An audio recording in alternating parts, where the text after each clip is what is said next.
மாங்கல்யம் தந்து நானே மம ஜீவன ஹேத்துனா. ஹலோ, என்ன விசேஷம் உங்களுக்கு? பர்த்டே. உங்கள் பேர்? கலாஜி பாய். விஜய் அப்படின்னு கூப்பிடுவாங்க தானே? இனிய பிறந்த நாள் நல்வாழ்த்துக்கள். நாங்கள் கலஹா ஹாப்பி பார்ட்டி டெக்கரேஷன் சர்ப்ரைஸ் இந்த வாரம் உங்களோட பர்த்டே நல்லா செலிப்ரேட் பண்ண சொல்லி நிறைய கிஃப்ட்ஸ் அனுப்பி விட்டுருக்காங்க. யார் அனுப்பியிருப்பான்னு ஐடியா இருக்கா? எங்கே இருக்காங்க? கோயிலில் இருக்காங்களா? இல்லை, கோயிலேருந்து வரல, வேற ஒரு இடத்துலேருந்து வந்துருக்கேன். யாருன்னு தெரியலையா? கொஞ்சம் யோசிச்சு சொல்லுங்க சரியா யாருன்னு. இல்லை, வைஃப் அனுப்பல, வேற ஒருத்தவங்க அனுப்பியிருக்காங்க.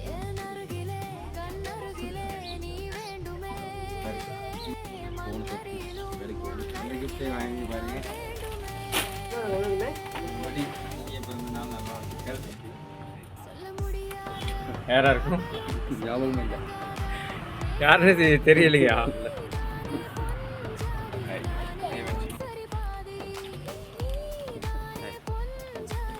இந்த கிஃப்ட் மற்றவருக்கு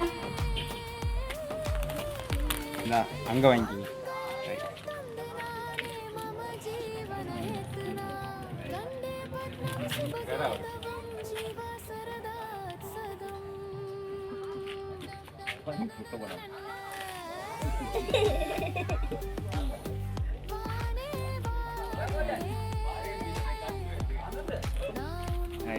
சந்தோஷமா? எவ்வளோ கிஃப்ட்? நிறைய கிஃப்ட்டுனா இப்போ சொல்லுங்க சரியா யார் அனுப்பியிருப்பாங்க? வைஃப் தான் அனுப்பியிருப்பாங்களா? வைஃப் தான் அனுப்பலையே. நூறாலேருந்து வந்திருக்குங்கிறேன், கண்டுபிடிக்க மாட்டேங்கிறீங்களே. யாரும் இல்லையா? Happy birthday to the man who has the best looking wife in the world. வேர்ல்ட்லேயே ரொம்ப முக்கியமான ஆளாக அவங்கள கருதுறாங்க. அதுக்காக தான் இந்த வேர்ட் போட்டு ஃபோட்டோ ஃப்ரேம் வந்து அனுப்பியிருக்காங்க. சந்தோஷமா? சந்தோஷம். எதிர்பார்க்காத ஒரு சர்ப்ரைஸ் இருந்ததுன்னா சரியா? என்ன சொல்ல போகிறீங்க வைஃபுக்கு? இந்த வீடியோவில் பார்த்துக்கிட்டு இருக்காங்க, சொல்லுங்கள் சரியா? தேங்க்யூ தான் சொல்லுறேன். என்ன சொல்ல? அவ்வளோதானா?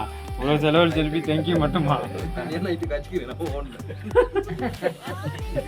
அதாவது உங்களை இந்த பிறந்தநாள் தருணத்தை வந்து அவங்களால கூட இருந்து கொண்டாட முடியலை அப்படிங்கிற கவலையை வந்து அவங்க எங்கள் மூலியமாக வந்து பகிர்ந்துக்கிறாங்க. இந்த சின்ன சின்ன கிஃப்டெல்லாம் அனுப்பி அந்த குறை இல்லாமல் கொண்டு அப்படின்னு சொல்லிட்டு மேலே கூட அதீத லவ் காரணமாக அனுப்பியிருக்காங்க. உங்களுக்கு மட்டும் இல்லை, உங்களோட பிள்ளைகள், உங்களோட அப்பா அம்மா என்ன அவங்களுக்கும் சேர்த்து கிஃப்ட் அனுப்பியிருக்காங்க.